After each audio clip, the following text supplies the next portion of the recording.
Radio 4. It's 3:05. Afternoon Theatre presents The Doppelganger Machine by James Follett.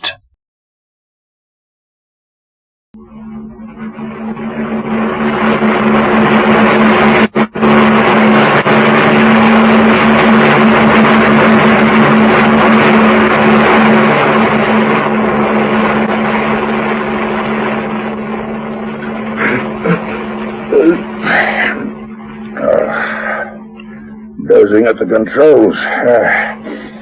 I'm getting too old for flying. Jerry? Jerry! Oh, sorry, Captain. I didn't hear you. You were sleeping. No, I wasn't. It's these headphones. Where's Mac? Oh, back in the saloon, trying to impress Miss Coe. My instructions about fraternizing with passengers are being ignored as usual. Do company employees count as passengers? No wonder we're going broke with air crews like you lot. Go and prize him loose. Right. Tell him what should be the Kent coast is coming up. And would he have any objections to doing a spot of navigation? We were about to take off when a bunch of those National Socialists came aboard waving their armbands and searched the aeroplane from nose to tail. Did they say what they were looking for? Sorry to butt in. Skip's lost. He's wondering if the navigator might do some navigating. You see, Miss Cole, without my guiding hand, we'd be charging all over the North Sea. Yeah, I didn't want to tell you in front of our passenger, but we are. Oh, well, better get us back in course, I suppose. Not that it will do me much good. I know how he feels.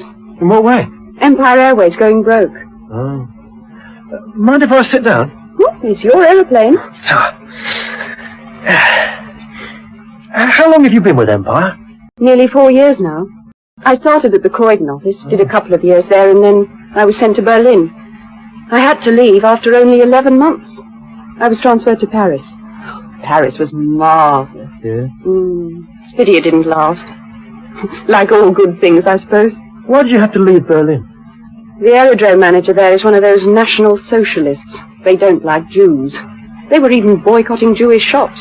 I was glad to get out. We had some trouble with them recently. Matt was just telling me. Ah. Yeah. Still, now that their boss, this Hitler chap's been made Chancellor, he'll be able to make them toe the line.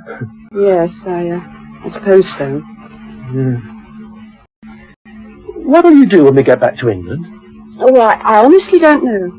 We'll spend Christmas with my parents and then join the millions of unemployed. What will you do? I could take you out to dinner. Well, that was so clever I can hardly refuse. Right. What about Mac and Captain Mason? I thought just the two of us. I meant what will they do about jobs? Oh, Mac will be all right. He's going back to his father's farm in Scotland. Oh. I don't know about Skip. He must be getting on for 60 now. You won't find it easy. No, it's good of him to fly me home. It's the first time I've had an Argosy and its crew all to myself. With all this Christmas mail, I don't suppose we go off the ground with passengers on board. Anyway, people can't afford to fly anymore. This is the last flight of the Star of Paris, is it? Yes. Oh, I'm sorry. Oh, it needn't be. There are compensations. Oh? Well, it's given me the chance to talk to you. You're worse than Mac. Yes. May I call you Esther? Yes, of course. Get in, lad. Skip wants you. Okay. Has he been annoying you, Miss Cole? We've been commiserating with each other. One jobless person to another. Aye, well, he's got a job at the moment. Okay, I'm coming. Back in a moment. Esther. Oh, aye. It's Esther now, is it? Can you turn my back for a minute? Oh, come on. Skip wants you to contact Lim and find out about conditions at Croydon. There's a lot of low cloud ahead. Hello, Lim. This is Empire Airways Star of Paris calling. Over. Hello, Lim. Can you hear me? Over. Come on. Hello, Lim. Star of Paris calling. Can you hear me? Over. Come on, Jerry. Lim not answering, Captain. Oh, don't be silly. Try them again. Yes, Captain, of course. Well, get on with it. Hello, Lim. This is Empire Airways Star of Paris calling. Over. Oh. Hello, Lim. Are you receiving me? Over. It's no use, Captain. Maybe they're having their Christmas party. Well, keep trying. I must know about conditions at Croydon. Hello, Star of Paris. Oh. Can you hear me? Over. That's them. Hello, Lim. What's it like at Croydon? Over. Hello, Star of Paris. Will you change the correct frequency, please, and repeat your identification? Over. No wonder they didn't answer. Why aren't you on the right wavelength? Well, I am. I'll try again. Please do. Hello, Lim. This is the Star of Paris bound for Croydon from Orly. Hello, Star of Paris. This is Guns Hill Federal Air Base. Will you verify your destination, please? Over. Duns Hill Air Base? There's no RAF station at Duns Hill, is there? No, of course not. Only a flying club. They haven't got wireless. What the blazes are you messing about at? We're nearly over the coast, and that cloud's straight ahead. This is Guns Hill calling the Star of Paris. Over. Hello, Duns Hill. Star of Paris receiving you. Your message not understood. Will you repeat, please? Over. Look here. Are you chaps drunk or something? There's no airport at Croydon that hasn't been since the war. Please give your registration letters. Over. What the hell are they talking about? Can you contact Croydon direct from here? Well, I'll try. Got him, sir.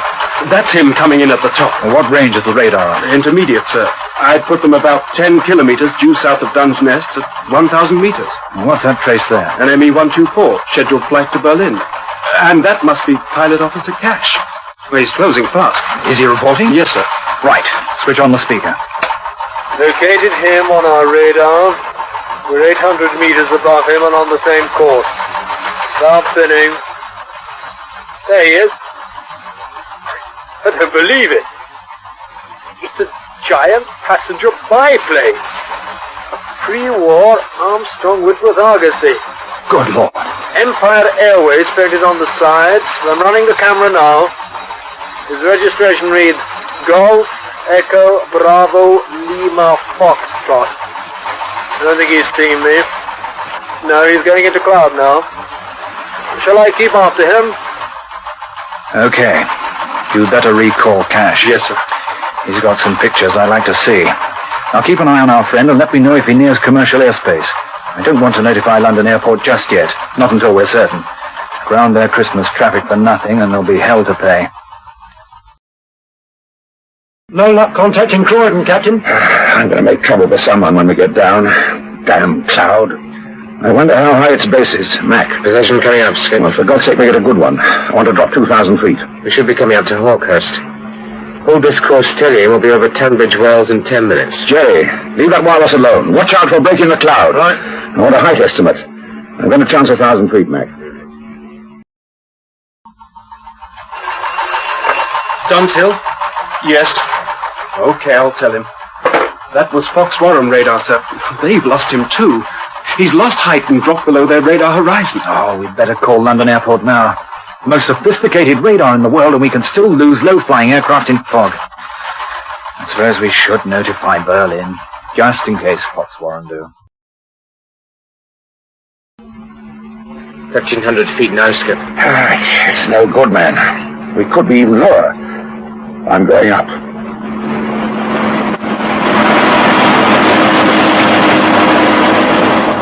We'll keep heading northwest till it clears. What's our latest? Right, Captain, just thinning down there. He's right. Looks as if it might be clear about 300 feet lower. How about height? Oh, not bad. About 1,000 feet. We'd better take it easy. There's some high ground round here. We'll go down 300.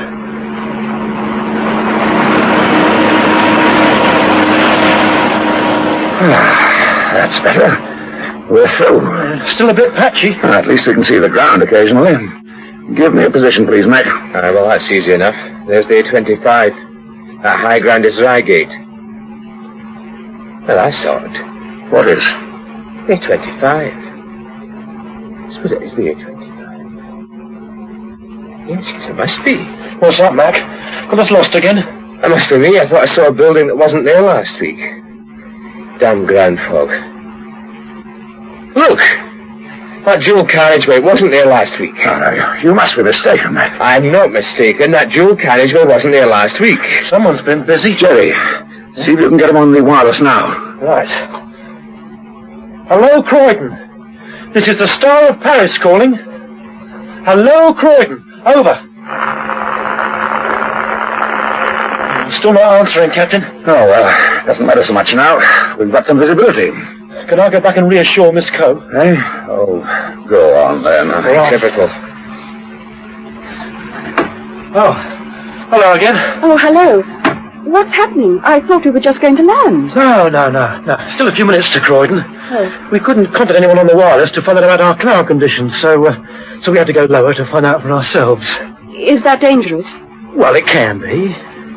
It looks clearer now. Well, that's because we're flying underneath the main cloud base. These patches we keep flying through is ground fog. It's nice to see England again. It's been 2 years. Isn't it amazing how things can change in 2 years? We're just discussing how things can change in a week. Get it up here, quick. As fast as you can. Coming. Excuse me, Esther. Yes, Duty of course. calls. Right, what's the trouble? Skip and me think we're going insane. We've got something to show you. Here, take the glasses. So, Over there to starboard. What do you make of that? let's just take a look. It's an aeroplane. Oh, of course, it's an aeroplane, you blithering idiot. What sort of aeroplane? Well, hang on a second, hang on. No, I've lost it now. No. It's got no engines. Well, that's something. Skip and me thought we were going mad. Oh, clouds hitting it now.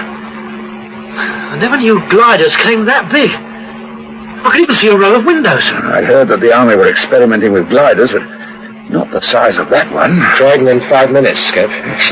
No, I've never approached from this direction before, but whenever I catch a glimpse of the ground, everything looks a bit odd. Jerry, try getting the BBC. Yeah, that's an idea. Right, hold on. Come on. Ah, here we are. President Hitler's health is still causing grave concern. In a bulletin issued this morning from Berchtesgaden, his doctors stated that the president spent a comfortable night, but they felt that further visits by heads of federal European governments would be undesirable.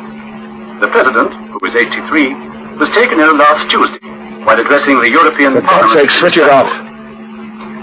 President Hitler. Mac, this can't be Croydon. Look at those buildings. It's just like New York. Yes, we'll have to climb. Hold tight.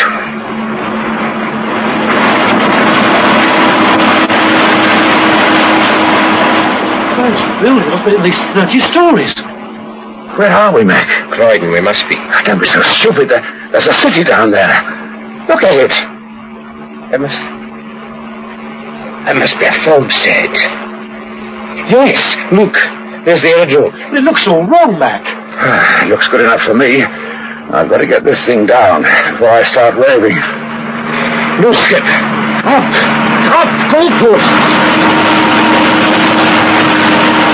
Goalposts? Who the devil put those there? What does it matter? They're there. And we damn nearly hit them. Will you please try and get the control tower on the wireless? No, forget it. God knows what's going to happen next. Let's take her up and settle for a bit. I need to think. Only 15 to 20 minutes fuel left, Skip. Well, we could put it on that field over there. It looks clear. As this is my last flight with Empire Airways, and I'll be looking for a job. The last thing I want on my record is that I risk a perfectly sound, expensive aeroplane trying to land on someone's cabbage patch. But Croydon's out of the question. I can see that. We'll go on to Heston and land at the Ferry Aviation Works. If we can't land there, then it's only a couple of miles to Hounslow.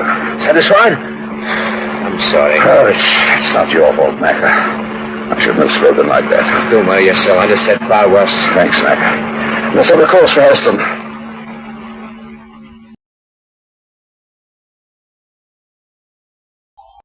Excuse me, sir. Sergeant, either come in or go away. Oh, sorry, Mr. Travers. It's this signal we've just received from Dunset Air Base. What about? Well, there's an aircraft heading our way. Sergeant, a few moments at London Airport and you will discover that aircraft heading our way are by no means uncommon. I suspect those 3-mile concrete strips attract them. Remind me to have them removed. Yes, sir. But this is no ordinary aircraft. According to Dunset, it's a pre-war passenger biplane, an Armstrong Whitworth Argosy. Further details available from the Air Registration Board headquarters in Berlin. Oh, there's a phone number for you to call, sir. Extension 510. Then find someone who can speak English. English. Bloody crowds. I beg your pardon? Ah, Travers. London Airport, Heathrow Security. What the hell's the meaning of the signal from Dunhill about a UFO? Yes. Did Dunhill give you the registration GEVLF? Yes. We think they must be mistaken. The aircraft assigned those letters does not exist anymore. Of course it exists. Dunhill say they'd just taken some pictures of it. According to our records... They were our records. According to our records, GEVLF vanished 41 years ago on a flight from Orly to Croydon in 1933. Are you certain about those letters? Of course I'm certain. I've got Dunhill's signal in front of me. Well, I have a copy of the 1934 inquiry report in front of me. An Armstrong Whitworth Argosy belonging to Empire Airways disappeared on a flight from Orly to Croydon in December 1933. It had a crew of 3, a woman passenger, and was carrying 1 ton of Christmas mail. So, if this is some sort of joke between London Airport and Dunhill, we don't think much of it. We've better things to do than to turn out our archives on the say-so of some... Bloody crowds. Sergeant. Yes, sir? Get on to Dunhill and tell him we're being attacked by a squadron of pink elephants. I think you ought to have a word with the airport radar officer first, sir. He's on the line, waiting to speak to you. Says it's urgent. Well, Skip, so much for Heston. What now? I don't understand it, Mac. Acres and acres of Brussels sprouts. I'm going around to take another look. Skip, we've got 5 minutes fuel left, maybe 10 at the outside. We've got to land now. There's plenty of fields back there. I've told you before, we're going to land at a proper aerodrome. My record... To hell with your record. If we don't land now, you won't have an aeroplane left, let alone a record. I'm the captain of this aeroplane, and I say we land at a proper field. We're going to answer. Oh, don't be a fool, man. What will we find there? More goalposts, more Brussels sprouts? We've done emergency landings before, and this is an emergency. If we crash and there's an inquiry, I'll tell them exactly... I know this aeroplane a lot better than you do. And those gauges show empty. There's still a good 5 minutes fuel left. As for crashing... Captain, over there! Landing strips! Oh, that's right. They look like concrete. They can't be landing strips. They're much too long. But they are, Captain, look! And that building must be the control tower. And there's some aeroplanes on the ground. Will you look at the size of them? Just like that glider we saw. Oh, come on, Captain. That runway there looks clear. We can't possibly land here. It must be some sort of secret base. How could anyone hope to keep a place like that secret? You've only got to look at the size of those aeroplanes. My God, look at that one by the building with a swastika on the roof. The hell with a swastika. I'll take that one, alongside the road. Here we go.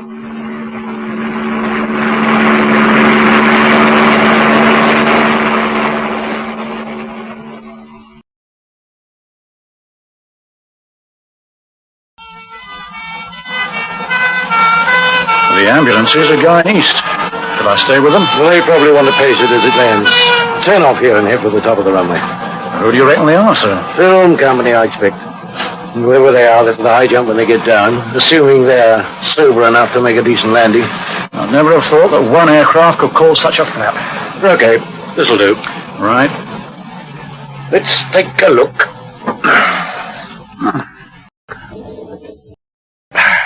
Looks like the ambulances are in position. There's a whole battery of lights flashing down there.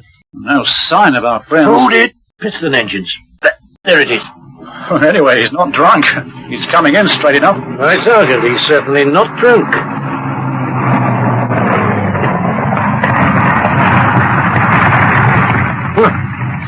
He's down. Beautiful landing. Probably his last for some time. All right. Let's get down to meet them.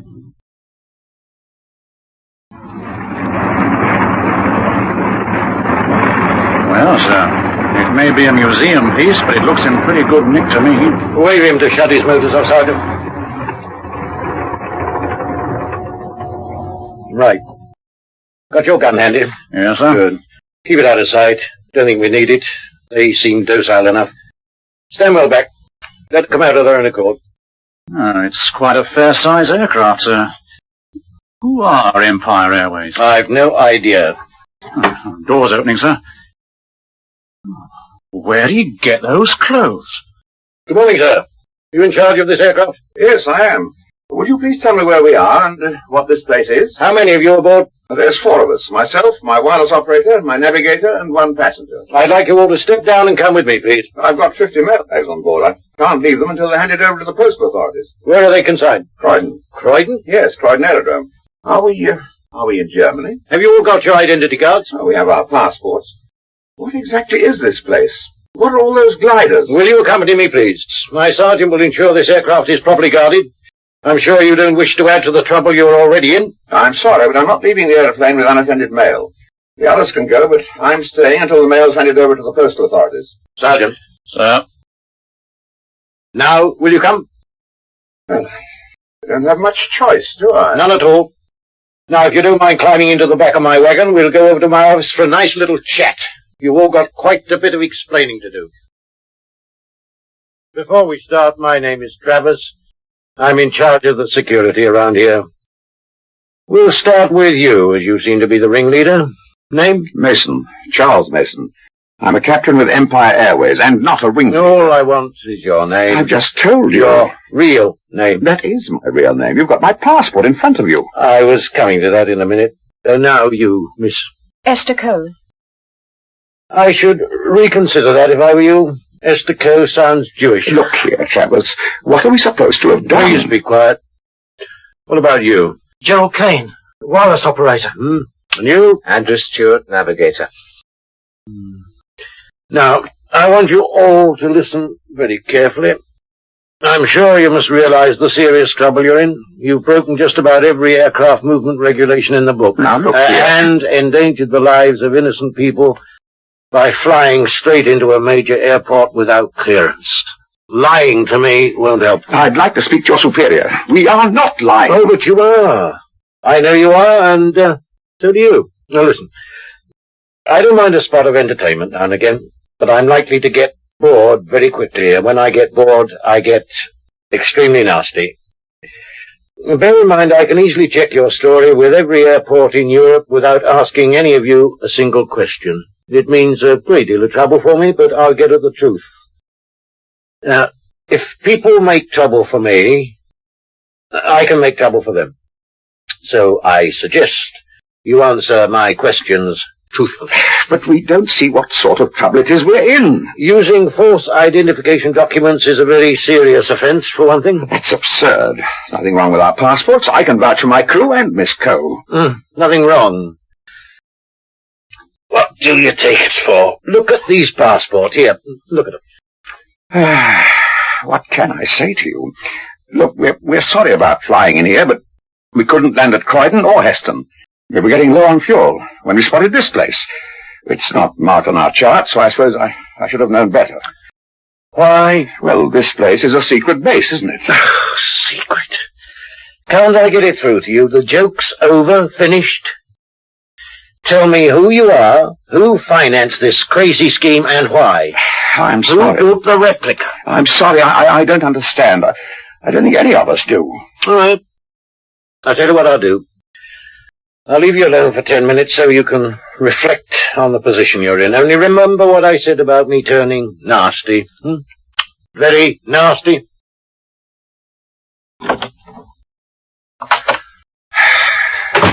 Oh, you were right, Skip. We shouldn't have landed here. It's too late now. What I can't understand is what's wrong with our passports. Yours is okay, isn't it, Mac? Aye, another year to run. Yeah, mine. And mine too. And what did he mean about me being Jewish? He sounded like the aerodrome manager in Berlin. Mac, are we by any chance in Germany? There was that swastika painted on the roof of the hangar. Yeah, and the German cross on the side of the van. Oh, no, we're definitely in England. Besides, Travers is English, sure enough. And that sergeant. Yes, I suppose so. The only thing I can think of is that this place must be some sort of secret base. Well, even if it is, what's that got to do with our passport? I don't know what to think. Shall I take a peep through the blinds? I might see something that will give a clue as to where we are. No, better not, lad. Just in case this is a secret base. The less we know, the better. There were no windows in the back of that van, do you remember? Yeah, it was odd, wasn't it? And do you notice how quiet it all was? There was no order in this office. Look at that telephone. If it wasn't for the dial, you'd never know it was a telephone. I've never seen a grey one before. Well, never mind that for the moment. I've been racking my brains and I'm baffled. Does anyone have any bright ideas? Well, I know it sounds silly, but do you suppose... Suppose what? I was wondering about the date. It might not be... Oh, no, it's too silly of me. What's that? It's getting closer. It's passing overhead.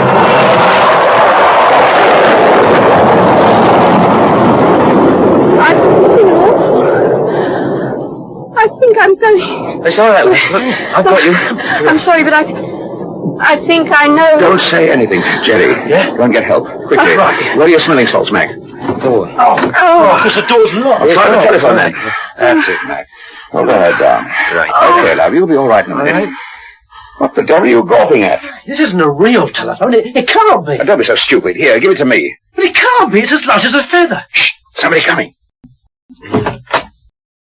What's going on? Oh. What's wrong with the girl? She's been taken ill. I'll call a doctor. No, it's all right. I feel better now. That noise frightened me. What noise? Some infernal machine that passed overhead. What the devil was it, man? Are you sure you're feeling all right now?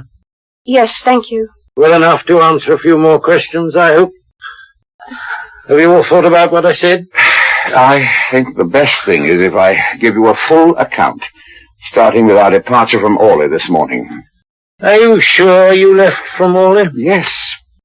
What's that you're looking at? A list of all his morning departures. It's just come through on the teleprinter. What time did you take off? Oh, about 8:30. Who owns your aircraft? Empire Airways. It's painted on the fuselage. You've got its papers. Have the authority to use the registration GEBLF? Well, yes, I suppose so. For film work? Well, we have been chartered for occasional film work, yes. I see. Is your aircraft a replica? A replica of what? An Armstrong Whitworth Argus. Oh, no, it is an Argosy. It's in good condition. Well, it's well looked after. It's our bread and butter. Or was. Would you tell me what's happened to the mail we had on board? It's been handed over to the postal authorities here. I expect they're looking at it now. Thank you, and perhaps you tell us when and what we're to be charged with. We're still writing the list. Is the mail in those bags? But of course, we have a contract with the post office. No wonder letters take such a time. Beg your pardon? Nothing. What happened after you left Orley? It was an uneventful flight at first, until we tried to find out about conditions at Croydon. Croydon? Why Croydon? Because we wanted to land there. I thought you were going to be sensible. Travers. Yeah? How many bags have you opened? All right. Be right over. All my years with the post office, Mr. Travers, I've never seen anything like this. I just don't believe it. Look at the postmarks. Look at them. Paris, the 12th of December. Limoges, the 10th. Orléans, the 12th. Marseille. Yes, but all 1933. Can I open this one? It's unsealed. Help yourself. And these bags are small. No, 1933. Yes, according to the aircrew, that is. Crafty blighters. Who? The French. Unearthing this lot and thinking they could slip 'em through without us noticing. Do you know, last month 2 bags turned up. How will you deal with it? I'll have a special rubber stamp made up. Delayed in post by French mail. There'll be a hell of a row. You deliver it? We'll have a try. After 41 years? We have to, by law. It's the President's mail, and some of the addresses will still be valid. This one wouldn't be. Coventry. That's a total destruction area, isn't it? I'm not sure. I haven't seen a Coventry letter for some years now. I'll check the register. No. Coventry's not total, only partial. What street? Boundary Lane. Boundary Lane.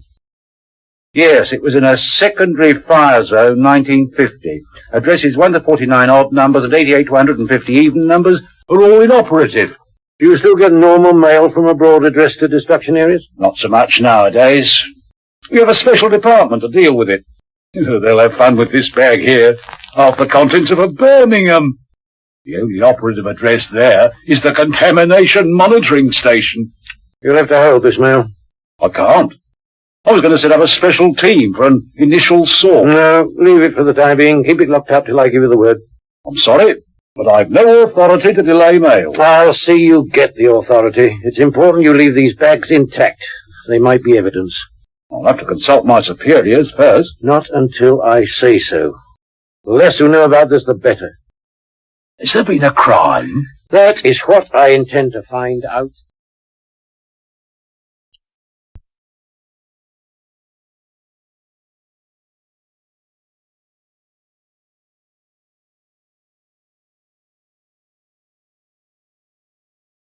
I pacified the Air Registration Board in Berlin, sir, and managed to get some more information out of them on that aircraft. Did you get the names of the aircrew? Yes, sir.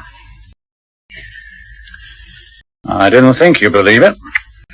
Right now, Sergeant, I'd believe anything, even this. Well, I don't understand it. I was beginning to think it was all one big practical joke, but this... How would you fake 100,000 postmarks and stamps on as many letters? I don't know, sir. Oh, the charge sheets are ready. Forget them for the time being. What sort of accommodation can we fix them up with? Oh, there's the cells. Something more comfortable. I'll see what I can find. Good. Let me know when you have. In the meantime, I've got some more questions I want to ask our friends. Right, a few more questions, then something to eat. Thank you. Mr. Travers, we want to contact our families. Miss Coe is anxious her parents should know she's all right. I usually telephone my wife, and I've got to notify our Croydon office. Later. Now. It will have to wait. I insist we have a right. Rights? Who the hell are you to talk about rights? You can't hold us without charging us. Don't you believe it? This is England, part of the Third Reich. I can hold you as long as I like, and there's nothing you or all the civil liberties committees outside Europe can do about it. Mr. Stewart.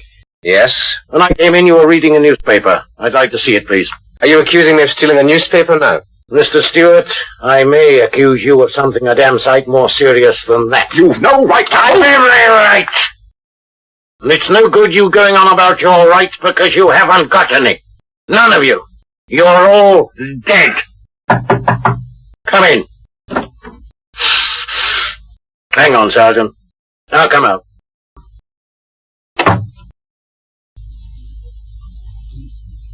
Well? Putting some pressure on? A bit. Found some quarters? Now, the quarantine unit's free. Well, the medical people say we're welcome to it, provided they can kick us out if an emergency crops up. Good. What's he like? Well, there's 2 wards that'll do nicely. The girl can have one, and the other is large enough for the men. There's a small sitting room adjoining. How's it fitted out? Several easy chairs, coffee table, television. Get rid of that. Radio? Yes. That too. Books, magazines? I'm not sure, sir. If there are, get rid of them. I don't want anything in that unit to connect the date too obviously with 1974. Is there a picture of Hitler on the wall? Oh, I expect so, sir. Take it down. But don't argue with me. Take it down.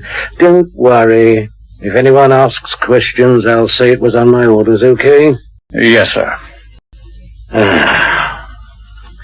Well, I'm going to grab something to eat now. Leave our friends to sweat for a bit. When you've got the accommodation ready, back the van right up to the entrance here so you can bundle them in without them seeing too much. Oh, won't they think that odd, sir? I don't care if they do. Anyway, they already think this place is some sort of secret establishment. Now, I'm going to notify Berlin. I don't want to, but there's just the chance that the communists may be behind all this. I have to cover myself. So I want you to get onto the special branch headquarters in the Wilhelmstrasse and give them a brief outline of what's happened. Shouldn't you do that, sir? Yes, but they'll attach little importance to an affair reported by a sergeant. I don't want this place crawling with Krauts if I can help it. I shall expect a progress report from you by this evening. Come in, Sergeant. How are they? All nicely installed, sir. They've had an evening meal. Did you notify Berlin? Yes, sir. I spoke to Herr Müller. Well? I'm sorry, sir, but he seemed rather interested. How interested? He's flying out here tonight. Didn't I say I didn't want Krauts under my feet? I think he's English. With a name like Müller? Yes, sir. John Müller? Johann. Do you know him? I have a horrible feeling I do. John Miller. He and I trained together before the war. A dedicated National Socialist. He threw in his lot with them after the Allied surrender in 1953. He changed his name to Müller. And he's on his way here? I'd rather deal with the Krauts any day. He said he'd be in your office tomorrow morning at 10 minutes past. Well, that sounds like Miller, all right. Make sure he gets the cracked cup. Quite incredible, Travers. Quite incredible. Tell me, do you believe them? There's these passports, the mailbags, the aircraft. You're evading the question. Do you believe them? I'm not sure. But you tell me you fixed up a room for them and removed all fittings that wouldn't be around in 1933. I said I'm not sure. And that's why you called us in. You called yourself in. Well, not every day an aircraft from the past turns up. One wonders what's going to turn up next. As you are here, it would be best if you saw the crew for yourself and formed your own opinions. Oh, I shall. I shall. I'm very curious about the crew. Especially this Esther Coe. Well, why? What does her name suggest? Assuming that's her real name, what should it suggest? She's obviously a Jew. Why should that concern me, Miller? Muller. The president's anti-Semitic policy... No, I don't care a damn about a person's religion. My job's to enforce the law and to nab villains, be they Gentile, Jew, Muslim, or even National Socialist. In any case, the anti-Semitic laws have not been ratified in this country. You should have gone to Berlin, Travers. It's a fascinating place. One can keep an ear to the ground.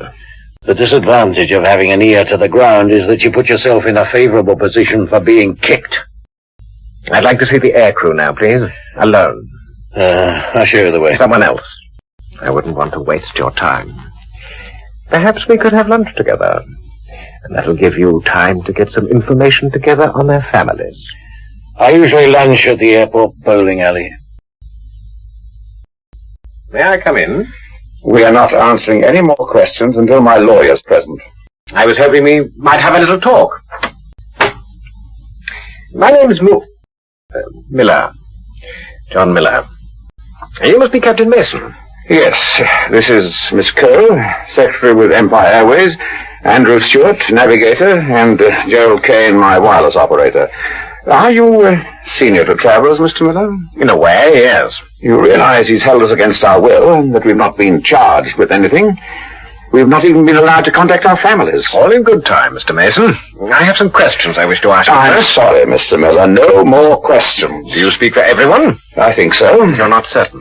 Of course, if the others wish to answer questions, I can't stop them. Good.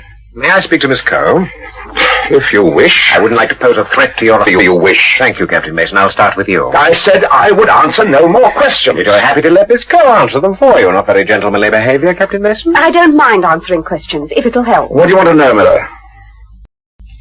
You took off yesterday in your Argosy from Orly Airport. Aerodrome. Yes, aerodrome. Now, do you remember anything unusual about the flight? It doesn't matter how trivial it may seem. Well, just a routine flight, until we tried to contact Lim. On your... Wireless. We've told all this to Travers. Is there anything you remember now you haven't told him? Anything at all? No? Do you believe us, Mr. Miller? Possibly, Miss Coe. What concerns me at this moment is whether or not the others will believe me, but I think you will. Am I right? I don't know what you mean. I think you do. No, don't turn away. Look at me, like you were just now. Leave her alone, Miller. I'll answer questions. Tell them about the date, Miss Coe. Don't interrupt. The date? What about the date? What about the date? Ausgestellt, welcher Tag es ist? That's enough of that. Ich weiß nicht. I don't know. Miller, leave her alone. No, she's got to tell you herself. Tell us what? Just see what you're doing. Tell them the date. I can't. I can't. It's all right, Esther. Yeah, it's all right. Tell them the date. I don't know the date. I don't know. You do. I don't. Is it 1950? Es ist 1974. 1974. 74.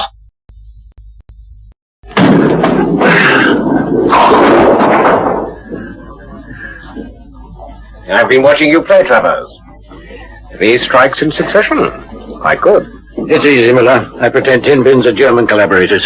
And the machine always stands them up again. Until it breaks down, wears out, or is replaced by something better. How did you get on with our 4 Rip Van Winkles? False analogy. We know what happened to him, but we don't know what happened to our friends. Not even they do. You told them about the date? No. Esther Coe told them. She knew? She guessed. She didn't know the precise date, of course. And you still believe them? Of course. Don't you? It doesn't matter whether I believe them or not. It's your case now. Telegram from Berlin says so. Surely, the evidence... I think it would be better to go back to my office. I'd rather not discuss it here. Now look, Miller, I mistrust any evidence that's rammed down my throat. Just because we haven't discovered a crime doesn't mean it hasn't been committed, or is at least being planned. All I know is it must be something pretty spectacular. For instance? It's your case now. You're expected to cooperate. Did you come up with anything on their families? Oh, yes. The one calling himself Mason hasn't learned his part properly. In fact, none of them have. Well? Did Mason tell you he was married? Yes. Well, he wasn't. It's impossible. Who told you this? My sergeant saw Mason's sister this morning. He must be mistaken. If it comes to a choice between my sergeant and the one calling himself Mason, I'd settle for my sergeant. That's something for you to think about. I'm not sure. I'll tell you something else.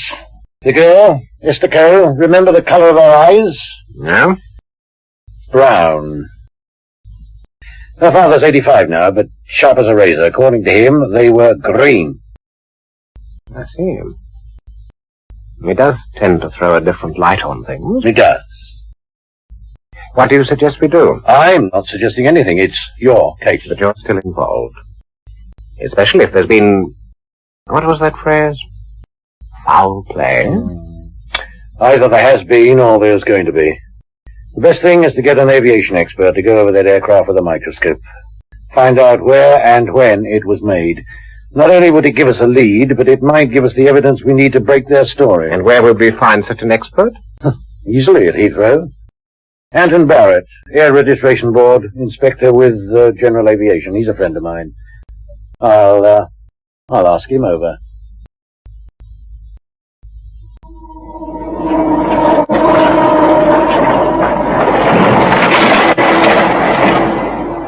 There's the beast. What do you think? She's magnificent. Hardly my opinion, No, she really is beautiful. Do you know anything about old aircraft, Mr. Miller? Very little, I'm afraid. Oh, I cut my teeth on Arguses as an apprentice. I never realized biplanes were so large. You can give me an ME-124 any day. Ah, don't you believe it. You know, if anything went wrong with one of these, they looked round for a handy field, landed, put it right, and took off again. These things could land anywhere? Well, not exactly anywhere, but any reasonably flat field would do. This large wing area gave them plenty of lift at low speed. They didn't need about 3 miles of concrete. Interesting. Yes, so is this. What? Look at these fastenings. Locking wire. So what, they look like ordinary nuts and bolts? Yes, they are. It's the way they're secured, you see?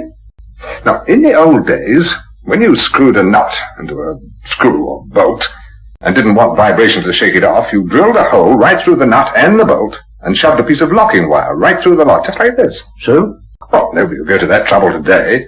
Even with a replica, they'd use self-locking nuts. They're less bother, cheaper, and more reliable.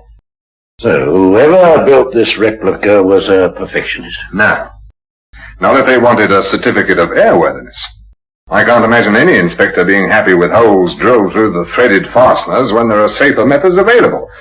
At least I know I wouldn't like it. Look, can we go inside? Help yourself. All right, thanks.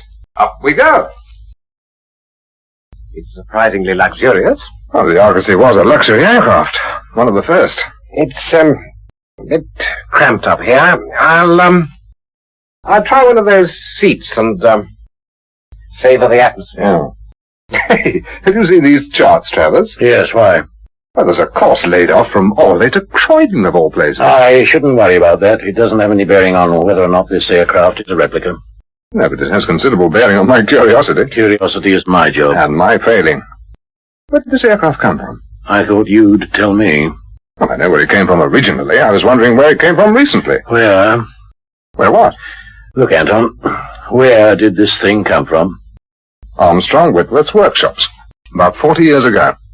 You're certain? Reasonably. That's not good enough. You'll have to be absolutely certain. Would you be prepared to stand up in court? Oh, now, look. You asked me to have a look at this aircraft as a favor. You never said anything about going into court and giving evidence. No, all I'm asking is if you're sufficiently certain to repeat the same thing in court. Yes, I think so. You only think so? All right, then I know so. That this thing was built 40 years ago. About that, yes. Would never stand up. Why not? Because it wouldn't. Common sense alone. Travers, look, listen. This aircraft is an original. Now, don't ask me how it's been preserved. That's something I can only guess at, but it's not a replica. And it's not a restored airframe. It's a genuine Armstrong Whitworth Argosy. And all the smooth-tongued president's councils in the country can't change that. Look. You see that wiring? It's insulated with fabric. You can't even buy wire like that today. Couldn't it be made to special order? Oh, come. I found something rather interesting, Travers. What is it? It was under one of the seat cushions in the saloon. A London tram ticket. Tooting to Wimbledon. Even the litters period. Don't antagonize him. He doesn't like evidence. I never said that. I said I don't like evidence that's rammed down my throat. How do you say it's rammed down your throat, when in fact it's rammed down the back of a seat cushion? Good morning, Mr. Barrett. Oh. I wondered if you had... changed my opinion? No, I've not. No, I didn't suppose you had. Did Travers send you? It's not actually his case. He's only acting in an advisory capacity. Oh, I see. Hell, I don't see. What case? I'll explain later. But first, I'd like your help. Well, I've a lot on my plate at the This moment. won't take long. Could the Argosy fly again? Well, if you could get hold of some petrol, it could, yes. I'd love to see one flying again. I'd like to see it flying next week. Or without petrol? Or a certificate? Maybe I can pull some strings. Look, if you want that aircraft flying by next week, you'll have to pull ropes. I don't suppose Travers will like it. I don't expect he will. I think it's an excellent idea, Miller. A reconstruction of the crime, the classic ploy when you're sunk for leads and want to impress the newsboys. Of course, a good copper doesn't set up a reconstruction to test wild, preconceived theories. I expect they'll enjoy it. They're good actors. You think so? Yes. Why? Mason's story that he's married, for one thing. Supposing our present isn't their future. And what's that supposed to mean? Have you ever heard of parallel time continuums? Vaguely. They're not the sort of thing likely to crop up in my daily routine. Or mine, at least not until now. It was you who made me think of them. The color of Estico's eyes? Exactly. In 1933, in our past, an aircraft carrying 4 people disappeared. That we know to be true, but it's only true of our past. And our past isn't necessarily the same as theirs. I've one on a jury, especially one of your German juries. Let's suppose they're not lying. Now, we know our aircrew can't be the same aircrew that disappeared in 1933. That's what I've said all along. There must be an aircrew that disappeared in another 1933, in another universe existing in separate time and space to ours. These people could be living proof of Nielsen's parallel time continuum theory. Then how do you explain the differences between their universe and ours? The color of Estico's eyes? And even if you could, how could they have slipped into our universe in the first place? Have you ever read Nielsen's theory? Only what I read in the papers. There was a bit in the Berliner about the possibility of one man having 1 million mother-in-laws. I've just looked it up. Nielsen said that an infinite number of universes would lead to duplications. Impossible. Why? We're talking about an infinite number, remember. Why shouldn't there be duplication? Not perfect duplication, but near enough. There could be a world where there was no Second World War, or a world where the war ended with the defeat of Hitler. The defeat of Hitler? Well, when you find this world, tell me where it is, won't you? I'm on the lookout for somewhere decent to retire to. What sort of talk could get you into trouble? Who brought up the subject? I'm trying to explain. that each universe has its own pattern, like the holes in a punch card, and once, just once, the holes in one card lined up with the holes in another, and time slipped through. Carrying 4 people on a bloody great biplane with you. Yes, at some point during their flight from Orly to Croydon, the holes lined up. There must have been a precise moment when they were existing outside of time and space, a fleeting second of disorientation. And you hope to pinpoint this moment by reconstructing their flight? There's just a chance they may remember something if we recreate the original conditions. No one can say we're not exploring every avenue. I shall want the Argos's mail back, and we'll have to return their clothing and personal possessions. Everything must be exactly as it was in 1933. We won't even maintain radio contact. They'll fly along their 1933 route and call Lim on their radio just as they did in 1933. It's worth trying. So are they, in court. I was hoping you'd help with the arrangements. I was hoping you'd ask. Good. How do we ship the Argosy to France? Easy. Air Cranes Limited say they can sling it under a helicopter and fly it straight to Orly. And when do our friends fly it back again? As soon as weather conditions are similar to those in 1933. They'll be plotted by radar. You and I will be on an air-sea rescue launch in mid-channel to enable us to watch the aircraft as they called Lim. And the whole affair is codenamed Operation Phoenix. I preferred it when we were moving. There wasn't this horrible rolling. They've gone, you know. No, I don't know. Silly, sitting out here in the middle of the ocean. We'll give them 10 minutes. I'd give them 10 years if I had my way. You're not having your way. And you're not having yours, are you? 10 minutes. Well, let's go back to Dover. I'll buy you a drink. 10 minutes. 9 now. Don't split hairs with me. I'm not in the mood. Now, you listen to me. Radio telephone for you, Eleanor. That's them. If you like, Miller, I'll eat my words, but I don't think I could hold them down. We there yet, Captain? Well, they should do. Stop engines. Let her drift. Radar? Sir? Anything? Yes, sir. Fuzzy Echo, 30 kilometers, 303 degrees, height 1,000 meters. Good. Looks like she's bang on course. 25 kilometers, sir. Course steady, height steady, 2 degrees deviation our position. Are you listening in on that shortwave frequency? That's been on all the time. If they transmit, we'll hear them on the speaker. 21 kilometers. She's virtually on top of us.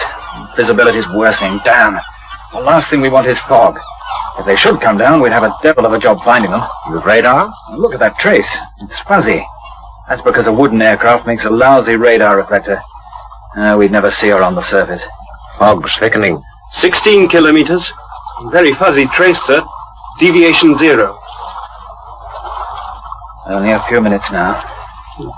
Very weak echo now, sir. I think I can hear their engines. Listen.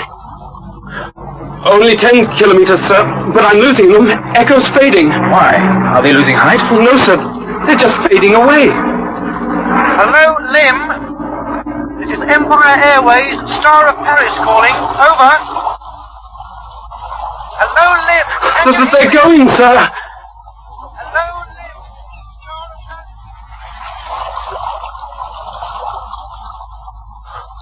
Lim. They've gone, sir. Just gone. There's nothing.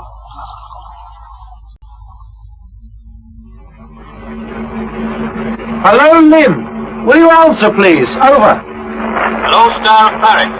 They're receiving you. Over. What's it like at Croydon? Over. Vision's good. Visibility 2 miles. Clouds 3,000 feet. Wind north-northeast 15 knots. Over. Thank you, Lim. Merry Christmas. Captain, weather conditions at Croydon are good. Visibility 2 miles, north-northeasterly blowing at 15 knots, and cloud base at 3,000. Who was that? Lim aerodrome. He asked me to contact them. But they answered? Oh, yes, Captain, of course. Why?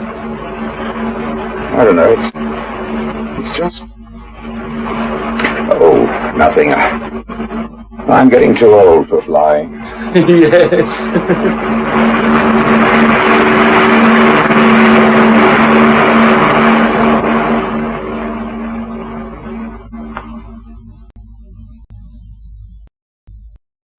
In The Doppelganger Machine by James Follett, Travers was played by Peter Pratt, the captain of the aircraft by Hector Ross, Jerry, Nigel Lambert, Mac, Hugh Ross, Esther, Eva Haddon. Muller was played by William Edel, the sergeant, John Sampson, Anton Barrett, Manning Wilson, and the post office official, Dennis McCarthy. Other parts were played by Julian Fox, John Foley, and John Bull. The producer was Roger Pine. Tonight's midweek theatre presentation is called A Test to Destruction, in which a man is faced with an agonizing personal crisis. That's at 8:15 here on Radio 4.